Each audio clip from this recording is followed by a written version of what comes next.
when you think about getting a 10% return on, just to use a round number, on $1 million, it's $100,000 a year. And if inflation, just to use a round number, and it's not this number, if it was 10% a year, well, if you're only getting a 10% return and a 10% on inflation, you're actually not getting anything. But if you've got $1 million invested and you've borrowed $900,000, well, the return you're getting is actually on your equity, which is your $100,000. So aside from the fact that you're getting rental, capital appreciation over time, rental is looking after your mortgage. That's why, long way around, that's why I'm inspired. That's why I love real estate. Welcome to Playing with Perspective, the suspended animation podcast, where we hear real stories from real people and we tackle all sorts of fun topics in the areas of business, marketing, entrepreneurship, mindset, the arts, and, well, life itself. It's amazing what you will pick up. Thanks for joining us. Welcome back, everyone. Darren Saul here, your host of Playing with Perspective, the suspended animation podcast. Thank you for joining me for another episode and giving us your eyes and ears and attention. We really appreciate it. It's going to be a great show today. Just before I kick off, I thought I'd just let everybody know that I've put together a brand new landing page for all my courses, webinars, products, all around podcasting, both for hosts and guests. And there's lots of free stuff as well as some paid stuff. So if you want to jump on the link in my show notes, definitely check those out. But enough about me. It's episode 234, and I've got the fantastic Jeremy Faul here. How you doing, Jeremy? Yeah, really well, thanks, Darren. Thanks for having me on Suspended Animation, my first ever interview podcast. So, yeah, I'm looking forward to it. Can't wait, man. Now, Jeremy runs by an alias. They call him That Real Estate Guy. So we're going to be talking all about real estate and how to unlock the secrets to high-yield property investment. So for everybody who wants to know a bit more about Jeremy, he's a passionate property professional with over 30 years of experience, including significant roles in corporate technology and telco. Throughout his career, he was always investing in real estate, residential, and guest houses, as well as other real estate assets, ultimately building a substantial property portfolio with over 30 properties. Rather than retiring, he decided to pursue his passion for real estate, encouraged by his wife, to help individuals, professionals, and organizations find the best value in real estate. So whether it's expanding property portfolios, managing assets, or building wealth, he is committed to providing strategic advice tailored to each client's needs. You might ask what his credentials are. He's got a long list of industry certifications and memberships. So I'm not going to go through all of them, but I guarantee you he knows what he's doing. As a buyer's agent, he specializes in investment properties, high yield, residential, commercial, and development sites. His expertise lies in helping investors navigate the complexities of the property market with services tailored to self-managed super funds and expats looking to invest in Australian real estate or corporations. So with over 30 years of experience, he's dedicated to educating and empowering investors to make informed decisions that align with their financial goals. Mate, after reading that, I'm signing up. Well done. Thanks very much for that awesome intro. I mean, I'm listening to that. I'm thinking, oh my God. I've been busy. Yeah. Look, I can definitely add to that. Look, not just expats, but, anyone who's local, living in Sydney, wanting to get into real estate or adding to their portfolio, I can definitely help them there, just to add to that long list. But mate, welcome to the show. And thank you. Obviously, you've fallen into real estate many years ago as a young lad. You've always had a passion for real estate. Where did that come from? How did you, when everybody was else doing other things, you were thinking about how to save money and invest? Where did all this come from? I think there's no walking around this subject.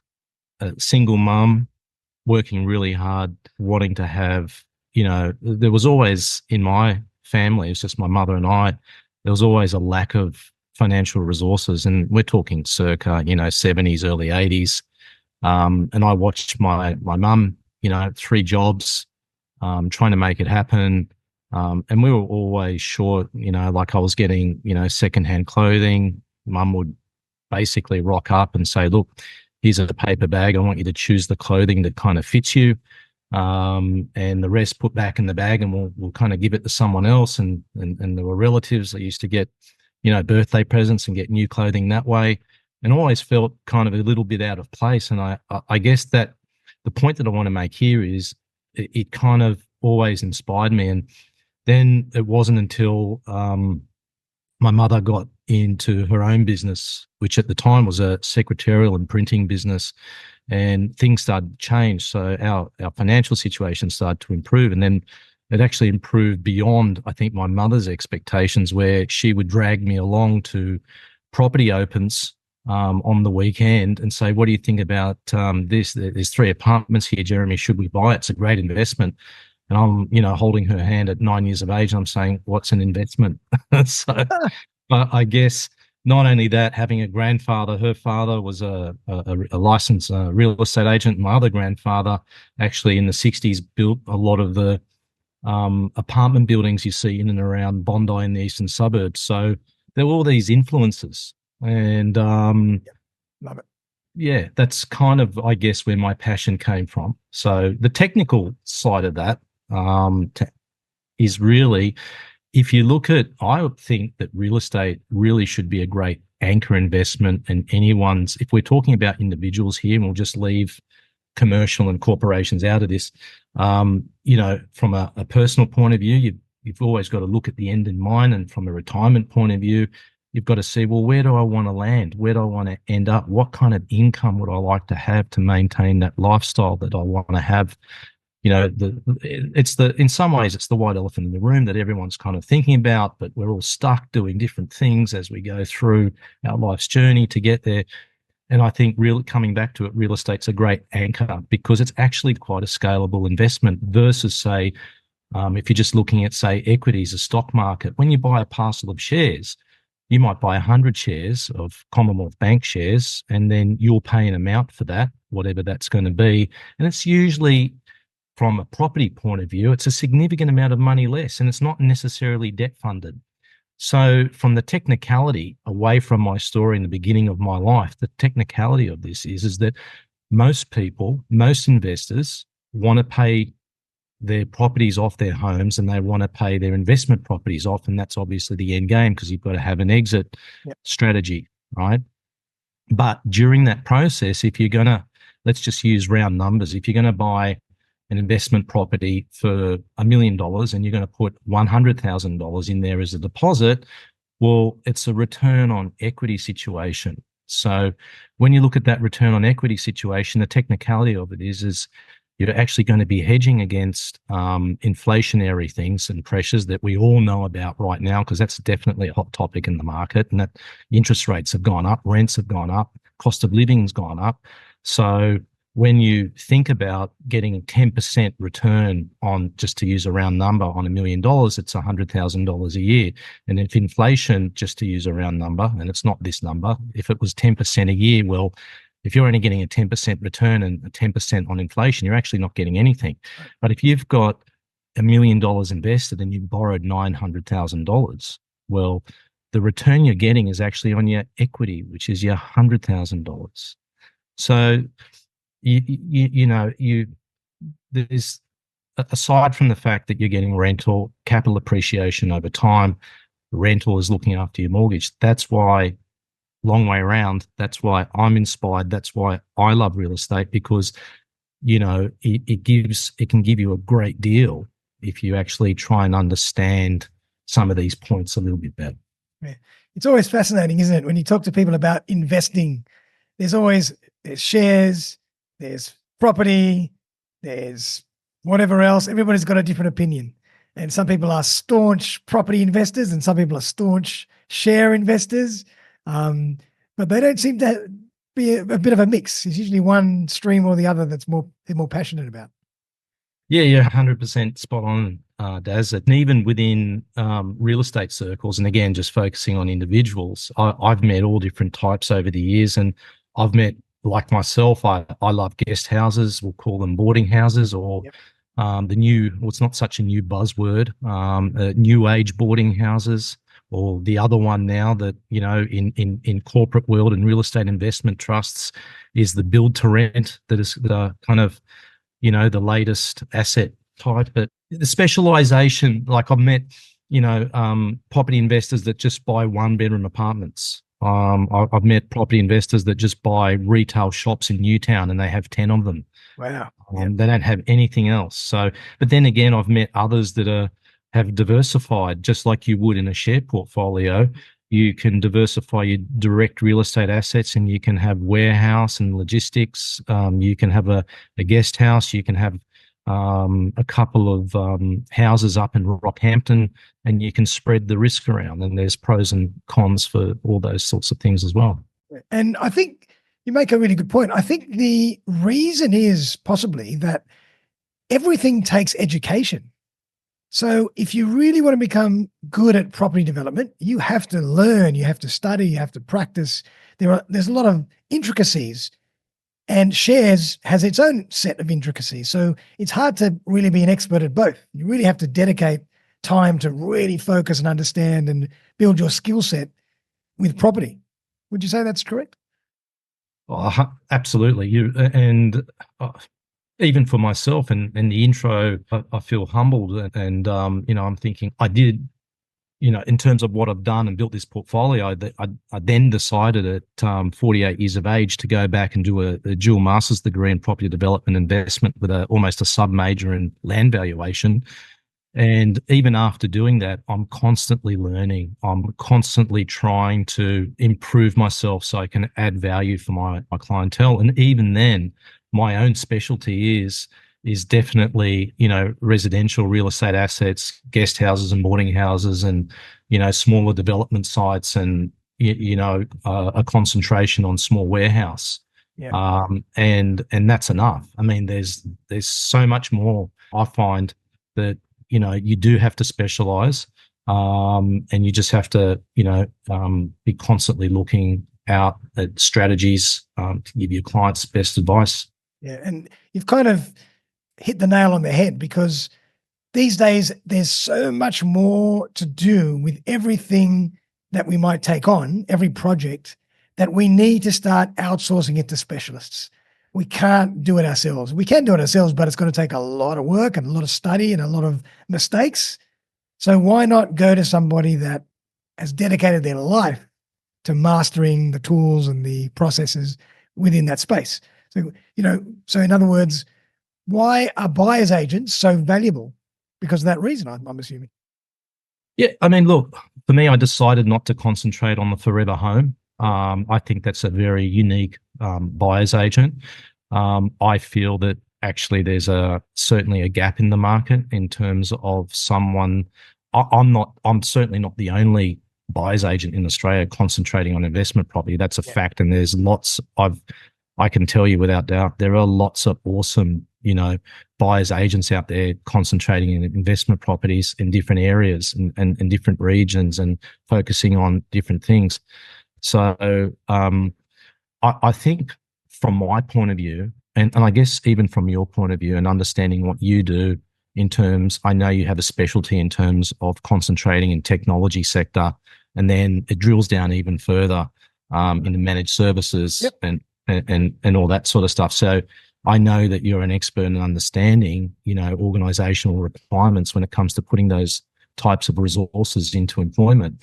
It's the same, where I sit. So it's having the ability actually to have your, to use this euphemism, to have your fingers on the pulse. Yep. So, when you're looking, I use paid research, non-paid research. I look at indices. I look at the economics of the country. I look at infrastructure in certain areas. I start to look at, different metrics, and I want to make sure that, and then whilst I was at uni, I actually developed my own risk kind of schedule where I looked at all the paid research and all the stuff that I need to do my job, all the tools I need. And then I kind of put a risk kind of analysis even over all of that to make sure that when I am reporting, presenting and screening properties and opportunities for my clients, that, they've got something that is, pretty unique. And I think even, for example, if I've got a client that has 3 or 4 properties and, they're in a certain area, I want to be able to sit down with them and have a business conversation and say, well, you've got these 3 assets at the moment. Have you considered maybe diversification? And these are the reasons why. And I've got market knowledge, in these areas. And I've got contacts in, say, for example, Brisbane that are looking at warehouse that I've got some off-market opportunities at the moment that represent good value for X, Y, Z reasons. And that's just one facet, if you like, one clear point that I can make as the reasons why you choose a buyer's agent, aside from understanding the yield and what that's doing, the rental yield on that property, et cetera, and understanding those risk factors. Yeah, absolutely. Like the more and more I realize, and the older I get, the more mature I get, I realize that you need to engage specialists and outsource a lot of the things that we do, because we can't learn everything and we can't be across every little detail. There's just too much these days. Yeah. I mean, look, failing to comprehend and conduct due diligence on a property, Yep. From an outsider's point of view, and not having, say, for example, the legal issues in property transactions and the things that you need to understand, unexpected costs, for example, most financiers, for example, the difference between a residential valuation, which is conducted by a bank normally or a financial institution, that's not usually done at a cost for the person looking to, get the mortgage or get the finance. But on the reverse side of that, when you're looking at commercial property, the bank requires you to, as the potential landlord, to pay for that valuation. And the commercial valuations are not residential valuations, and they're often more expensive. So again, having contacts in that industry myself, yep, I'm able to, if my client asks me, point them in the right direction. That I don't necessarily, I'm ambiguous in terms, I don't have a preference for them to use a valuer that I know, just to be professional. But if they ask me that question, they can say, well, Jeremy, they want $10,000 from me. And I say, well, hang on a second. I know someone who can do that, for a lot less. So why don't you let me introduce you to that person? So it's those, even in the transaction process, it's having the ability to add as much value to my client in the transaction process, even post settlement of the property, is to look at having a business review, a rental plan moving forward for the next 12, 24 and 36 months, and how we can extract as much rental yield out of that property as possible. Yep. Love it. And I mean, one of the things that is really big these days, and you hear about it all the time, and people are doing this, is buying properties through their super. So this is a huge market at the moment. And I understand that you do a lot of work in that area. I'm very green. So maybe tell the viewers and the listeners more about how that works and what you might have to consider when buying property with your super. Look, that's a great question. Certainly, buying property, I've got all these notes everywhere, so forgive me.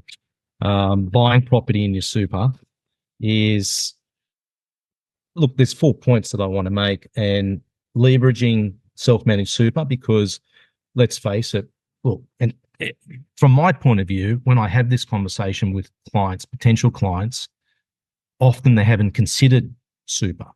Okay, because one of the factors that we all know that we need if we're going to buy any real estate is we have to come up with a deposit. Yeah. And for residential property, 20%, I think, correct me if I'm wrong, is the rule for super. For say you want to buy a 1-bedroom apartment, as an example, most of us don't have self-managed super. However, I can tell you that there's no doubt that is, and you can go to the ATO's website, and you can also look at Google like we all do, and you can go and find that there are more and more punters out there leaving their corporatized, if you like, superannuation that they have with their employer, and they're actually going to set up self-managed super. Yep. And that's certainly on the increase. So main points are definitely having more control over your investment strategy. having diversification and coming back to my original point and having an anchor type investment that is going to provide you with a solid income, or, in a one bedroom unit, depending on where it is in Sydney, we're looking at $35,000 a year in rent.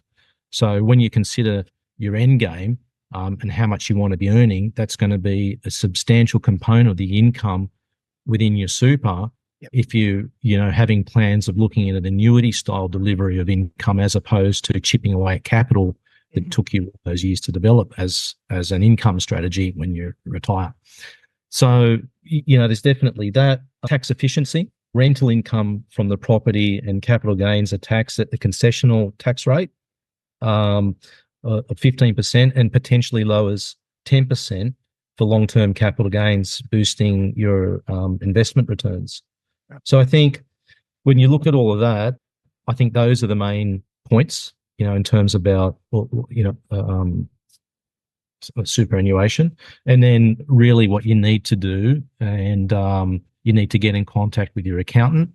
And most accountants have, most family accountants have the ability to set up self-managed super, and some even specialise and make a point of setting up self-managed superannuation funds and setting up bare trusts and all the other instruments that you need to get that moving in the right direction.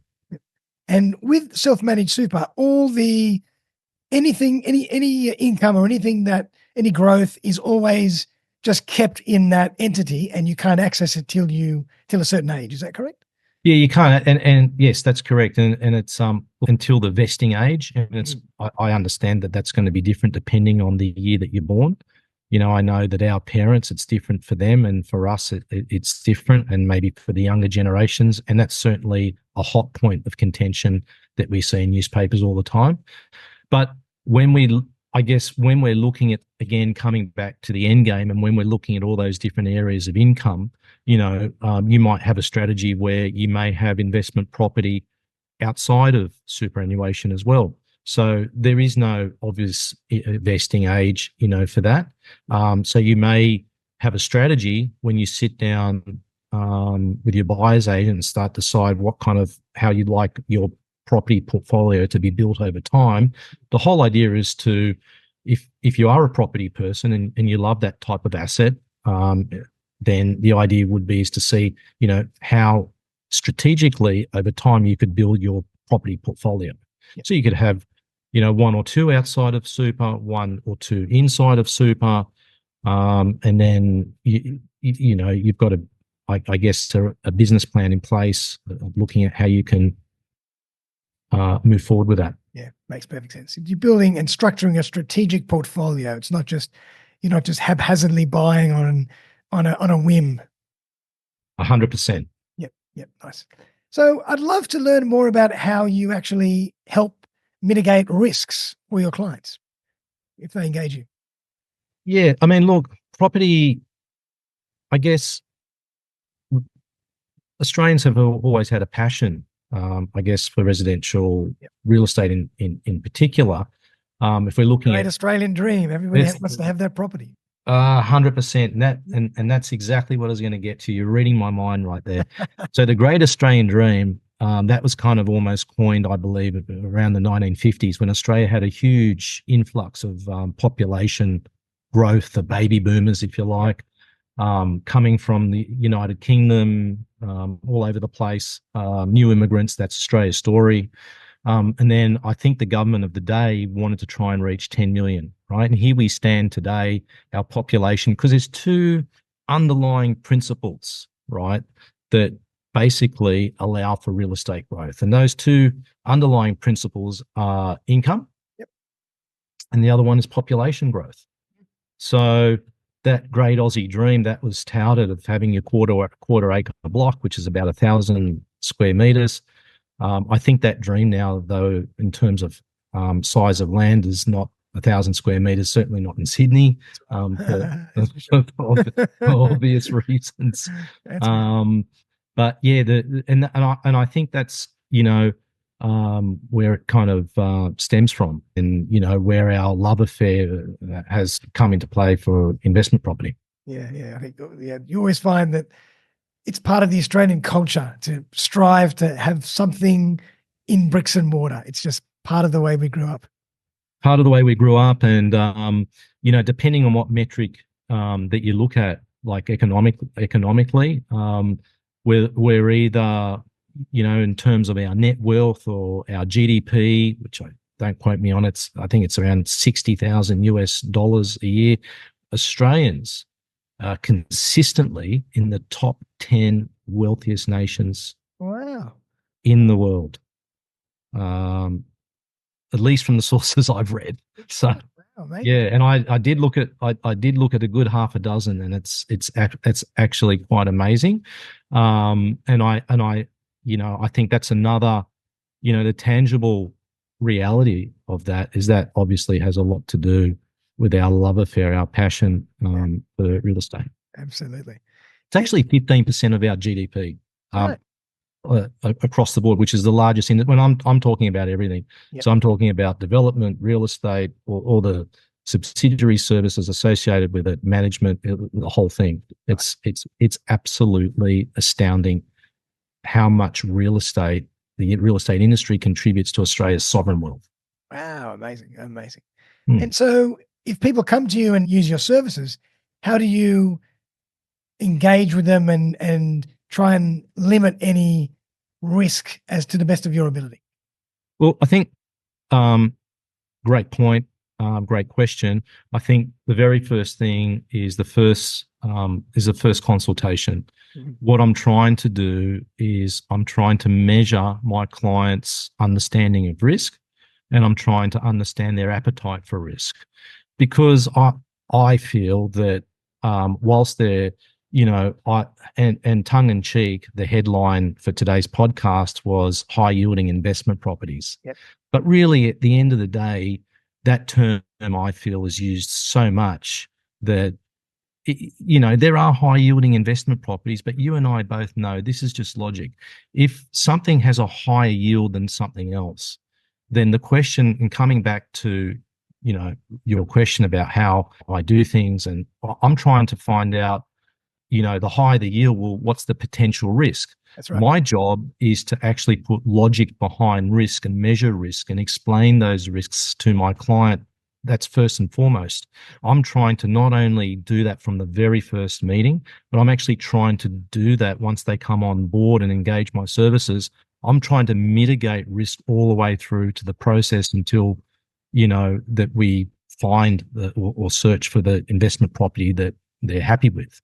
So I think, as I said, I'm looking at all different sorts I'm looking at location, I'm looking at infrastructure, I'm looking at their financial situation. I'm looking at, have they spoken to, a mortgage broker or a financial institution? What's their ability to borrow? I'm certainly not providing them with any personal advice. I'm providing them with general knowledge to arm them to go and ask the other professionals. It's not just me involved in this, by the way. There's a whole chain of professionals that need to be used to make this happen. My job is to make things very clear about the risks associated with investment properties. But so I'm just trying to help them on their journey and remove as much risk as possible. Yeah. And something that I did a podcast with another property guy a long time ago. And one thing that I really took from that was the fact that he said, you also have to be really aware of your own risk tolerance. Everybody has a certain risk tolerance or tolerance to how much they can they sleep at night with borrowing one property, borrowing on two properties, borrowing on three properties. Like, how stretched can they be for them to still be able to sleep at night in peace? So everybody's got a certain risk tolerance. And I think that's part of it as well. Look, I want to use, you're 100% spot on, and how I can relate that to, I'll give you an example. So we spoke about tongue in cheek about the title of today's podcast, high yielding investment properties. And there are high yielding investment properties that are in residential, that are in commercial, in warehouse, guest houses. They all have different yield profiles. They're all dependent on on how much they're actually worth, what areas and locations in Australia they're actually in, also dictates risk and yield. And the reason why something might be a better return than something else is because it might have a higher risk profile. So when what I'm trying to get to my clients and say to them, what I need you to really understand is something else that is never really, I don't hear too often, and that's the total return. So the total return, guess what? The total return it consists of two things, which we all know, and that is the capital effect over time, the increase of that asset over time. So that's capitalization. Appreciation. Yep. Appreciation. And the other one is yield. So the yield plus the appreciation over time from when you bought it to what it's worth in the future, is you add the two together and you get the total return. So when for example, this is not the best example, but I like to use extreme examples to make my point crystal.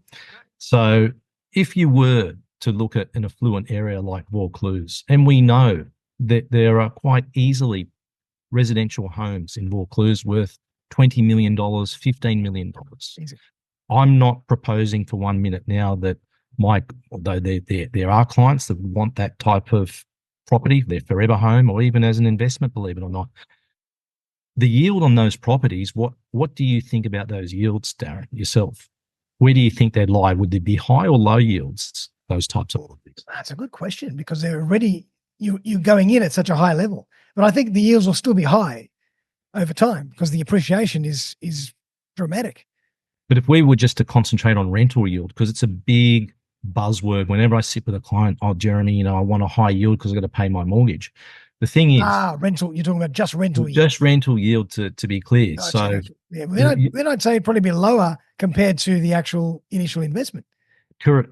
Yeah, it is usually lower. It can sit around 1% or 1.5%. So it's an extreme example. But then again, I could be looking at a 3-bedroom or 4-bedroom house in a really awesome suburb of Rockhampton. And the property is about, 450,000 with a rental yield of 6. But the property in Vaucluse might have a capitalization rate over long, all property investments are over the long term.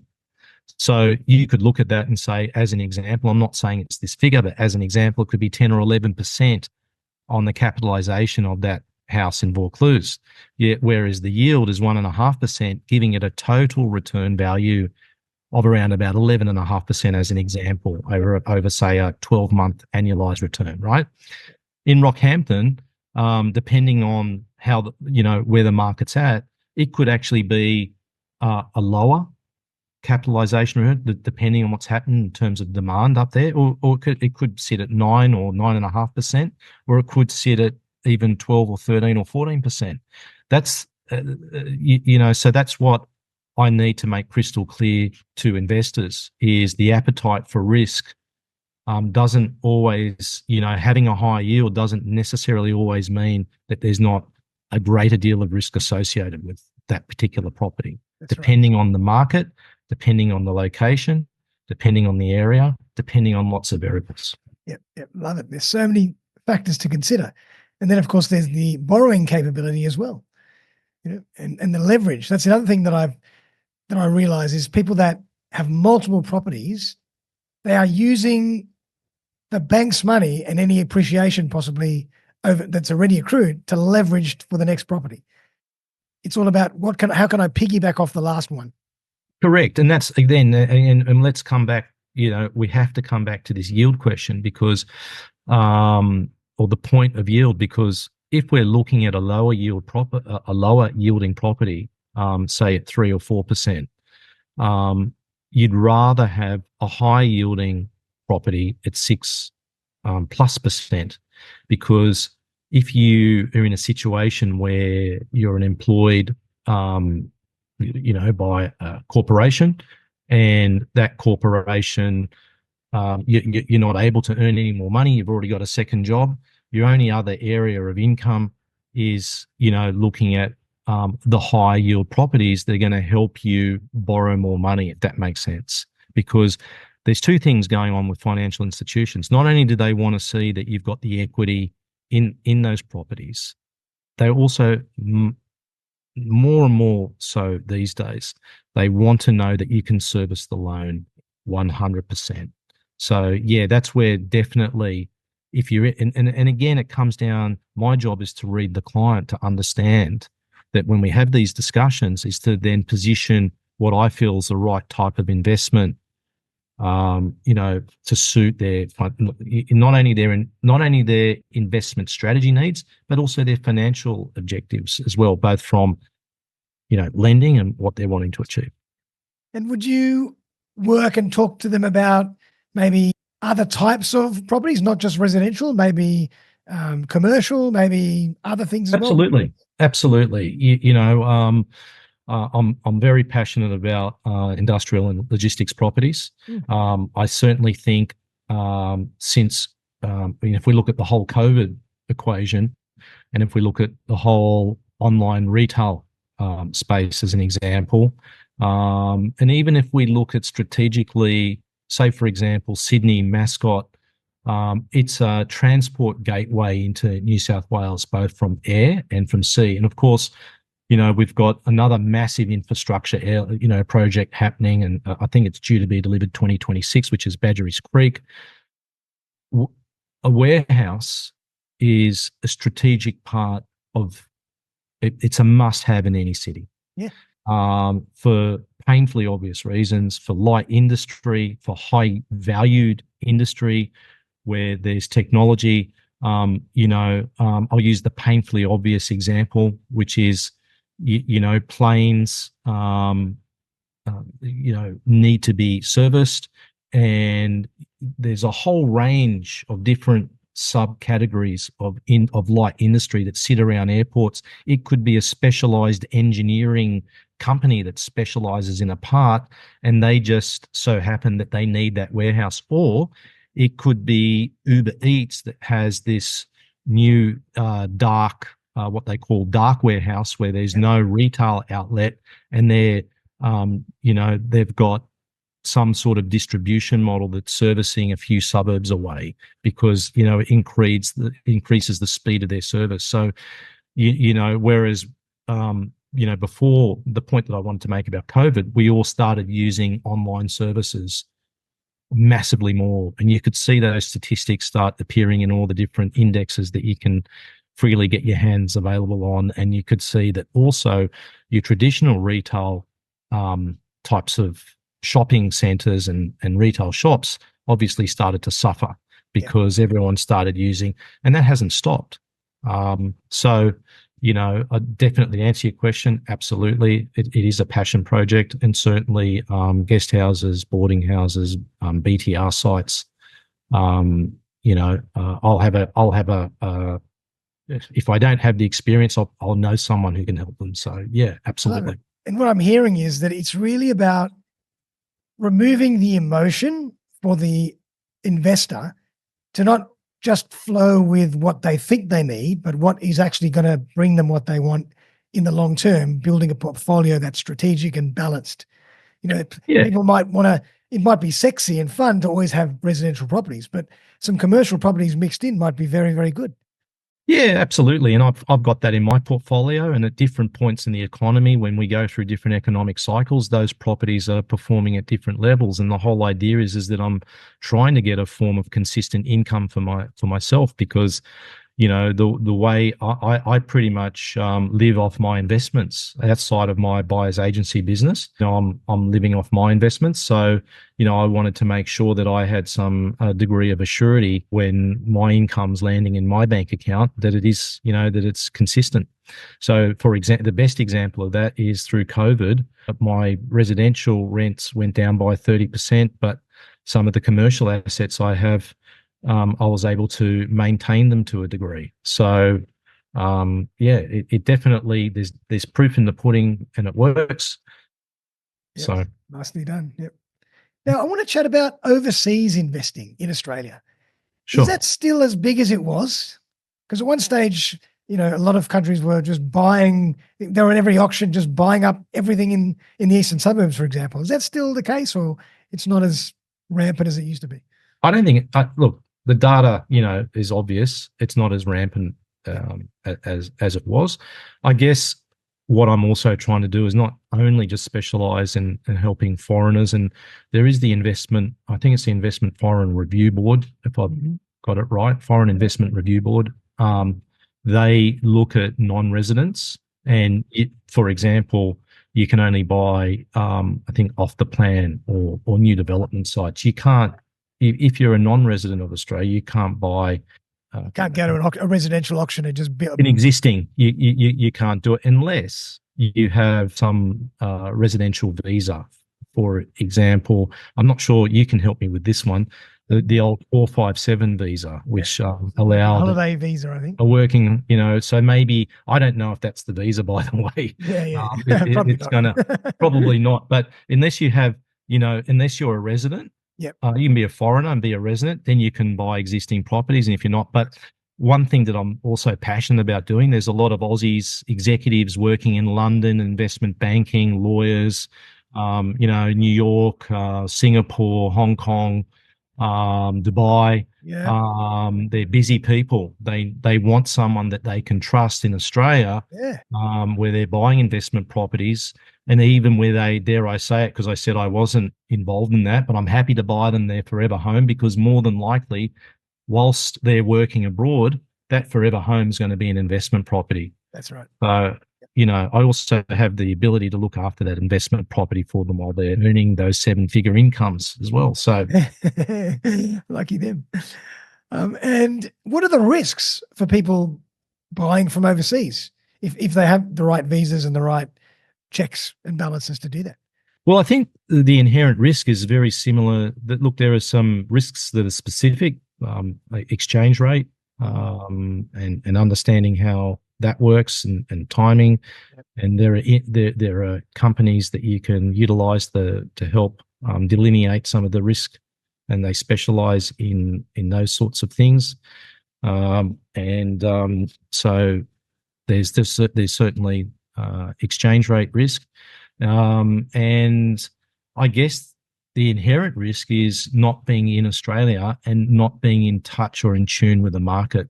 So finding, for example, someone, say, for example, you're from Sydney, you're not in Sydney anymore, you've been in Dubai for 5 years.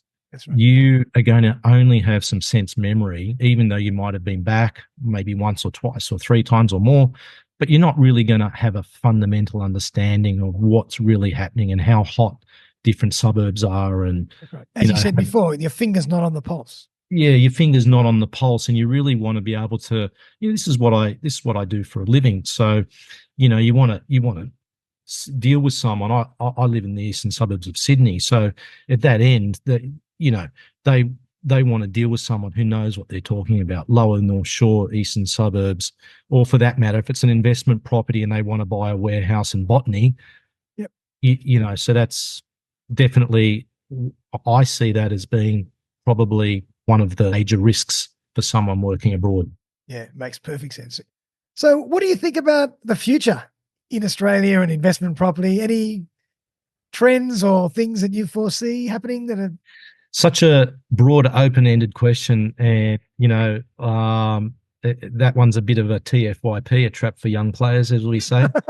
Especially, I could hear some of my real estate colleagues saying, how's he going to answer that one? Yep. But emerging trends.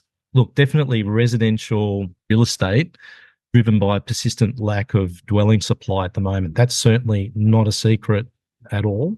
Rental markets are still very tight. Having said that, you're not seeing those rapid, you're definitely not seeing the rapid increases in residential properties. And I think, look, there are 15,000 property markets across Australia because there's basically 15,000 suburbs, right? So you're not seeing, and it's going to be different, depending on where you're in Australia. So, just to make a kind of a bit of a motherhood statement in terms of, where do I see it going? It's different everywhere is the point, but I do feel that the rapid, increases are not there anymore. There is rumours definitely in financial markets, and we've seen in the last couple of weeks interest rates. There's talk of interest rates coming down. Every other financial review is saying when's the RBA going to, decrease rates, and there's that.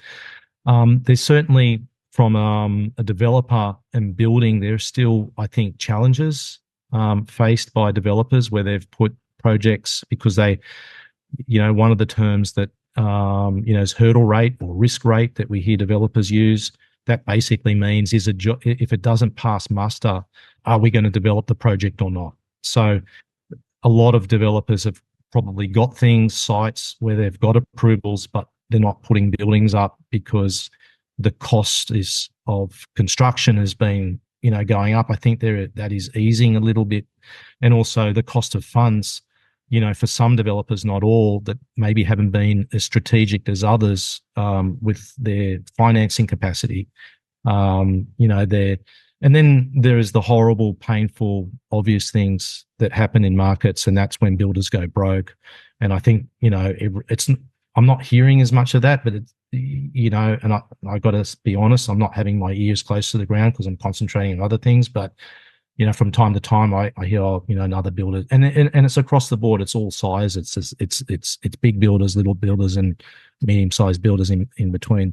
So I definitely, the point that I'm trying to make, the long way around, is that in terms of residential dwelling supply coming back online, I think when we look at just time and we try and understand how that will work for all of us, is it takes time to build buildings.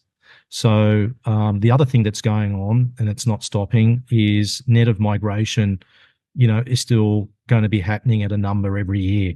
Yep. That's not stopping. When we look at Australia's forecast population by 2032, we're looking at somewhere, I think, between 29 million to 31 million Aussies by 2032.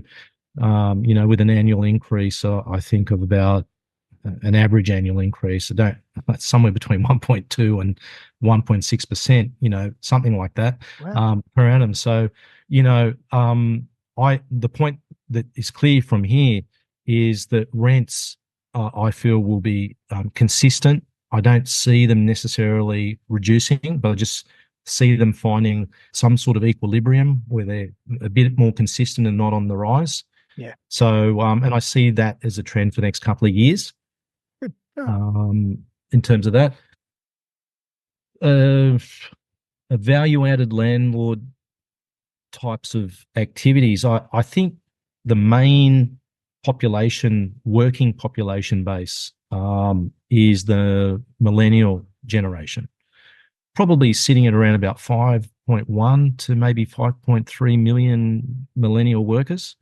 It's kind of equal to our generation, Daz, in terms of workforce, plus maybe a bit of baby boomers topped up in there for us as well. And what's very popular with that generation is this buzzword. It's not new anymore. It's called rent vesting. I don't know if you've ever heard of that. Yeah, I've heard of that one now. Yep. Yeah. So typically what they're doing, if we said that there was a professional couple in Sydney, they may decide, because the median house price in Sydney is about $1.6 million, they may say, well, look, you know what, I've got no hope. And you know what, even if I did have a hope of trying to find the finance, and the bank of mum and dad's going to give me, 100,000, and I've got 100,000 of my own, I'm really better off renting in Sydney, the rent vesting. And the vesting part is, you know what, I'm going to go look at an investment property in Western Australia, Queensland, or Adelaide, one of those awesome states, and I'm going to buy something for $400,000 or $500,000, and I might buy another one, and I might do this entrepreneurial activity, and that's kind of, what rent vesting is. And I see that trend staying and increasing. So it's definitely, it sounds like a clever idea to me. Oh, 100%. And it works in terms of affordability measures. It actually works. I've done the maths, and it works out really, really well. Now, I think, to my point, what I said before in terms of value-added landlord, it's not just what the point about renting is. Looking, that generation is certainly, and as we all should be, more focused on what we call the circular economy, which is all things green. And again, another painful, obvious example, probably not the best example to use, is let's talk about solar panels for a moment. So solar panels on a rental property, perhaps on a share house or even on an apartment building, where there's not only that, but there's also improved greenification of that building, and plants and breakout areas in the backyard where there's benches, because a lot of us these days seem to be working from home if we have those sorts of corporate office jobs. So we don't want to just be stuck in our home office all the time. We want to be able to, if we're renting or whether we own or living the property, want to be able to go outside, sit in a nice area.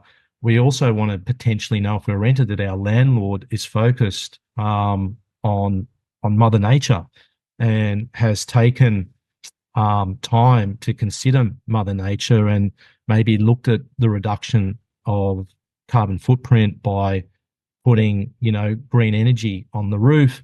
Now, if you're a landlord and you're advertising that property and you're saying, well, I've thought about these things, I've got solar on the roof, I've got a compost bin in the backyard to deal with some organic waste, that's going to be definitely a step, I feel, in terms of my point, the landlord adding value for everyone to participate in that and see, how that can benefit all of us. So I think definitely, I do believe we'll see a trend with real estate agents, landlords and tenants, wanting more value in these sorts of areas. The other one, just quickly, is technological advancements in with real estate agents, types of software that they're using. Yeah, interesting. Yeah, good point. Yeah, definitely see real estate technology on the up and up. And,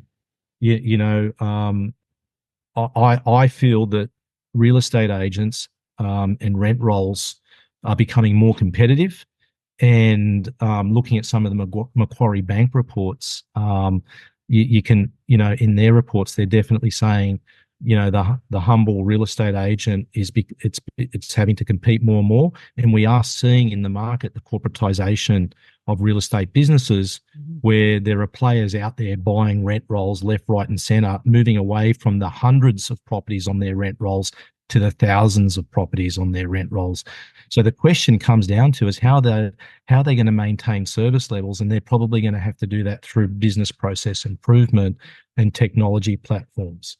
And they're going to have to look at ways to ensure that they can provide the same level of service a smaller agency could have provided. So there will definitely be a trend, I feel, there in that area. Yeah, fascinating. Absolutely. And that's residential. Look, I very quickly just touch on things from a commercial property point of view. When we look at, for example, even, warehouse and logistics, if we looked at a lot of warehouses, as you know, they've got a lot of roof space and a lot of land that the properties sit over. So we can actually already see, coming back to what I call electrification and greenification and reduction of carbon footprint, a lot of the bigger players, the real estate investment trusts, are looking at ways that they can improve their accretive income, and they're looking at ways that they can benefit their tenant to make those properties more attractive. For example, when we're talking about the whole electrification, they're putting solar panels across these very large, they could be strata managed, and offering even neighboring warehouses. Look, if you come on a cooperative with me, and then where, the electricity can be, I think, sold at a discounted rate to the tenant. And also we've seen the increase in the adoption of electric cars and also other types of electrification for whatever is happening. For example, artificial intelligence data centers chew a lot of power. So we could definitely, there's a trend there in seeing how commercial properties are coming also into what they call environment and social government, what they call ESG types of aspects into those commercial properties. So yeah, I definitely see trends increasing there as well. Love it. Well, mate, you certainly know what you're talking about. I think so. Maybe maybe. But I'd love you to tell everybody a little bit more about how they can find you, how they can work with you, maybe what your process is like. Look, best thing, first meeting is on the house. So best thing to do is my email, info@thatrealestateguy.com.au, or just go to my website and contact me. You can send me a message that way, and then we can set a time to meet up, and then we can go through and have a discussion. And if you've liked what I've got to say, then we can take the next step. That's the best way to go about it. Beautiful. Well done. And I'll make sure I put all those details in the show notes. So definitely look Jeremy up.